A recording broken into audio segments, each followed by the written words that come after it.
Eccoci, 79esima escursione, Cortina d'Ampezzo verso il lago di Sorapis da Passo Tre Croci. Vediamo. C'è anche il bunker, subito partiti da Passo Tre Croci, tenuto bene. 79esima escursione, zona Cortina d'Ampezzo. Siamo zona vicino al lago di Sopari. Come si chiama sto lago? Sorapis. Fede i nomi. Qua c'è un pezzo di ferrata, vabbè, easy.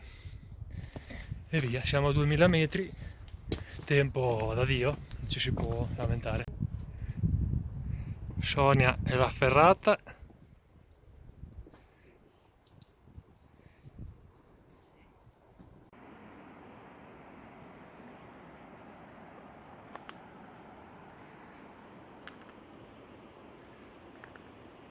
Ferrata, lago di Sorapis.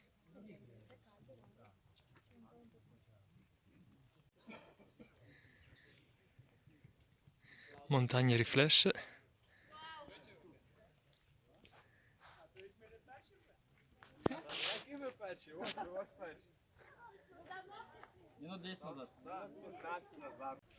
Sorapis si è riempito, pieno di gente. C'è di tutto, droni, gente.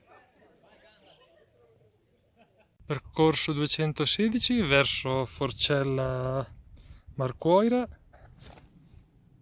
2238 metri, a nord lago di Misurina e a sud, da dove stiamo venendo,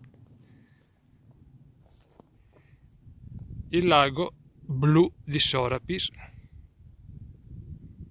Eccoci qua, un pezzettino di ferrata in discesa, roba easy. Si scende di qua, siamo a 2200 metri. Laggiù c'è il lago di Misurina. Poi si scende, si scende, si scende, si sale fino là. Quella è la sella Marcuoira a 2300 metri. Eccola là. Quello è l'obiettivo. Poi da lì tutto in discesa.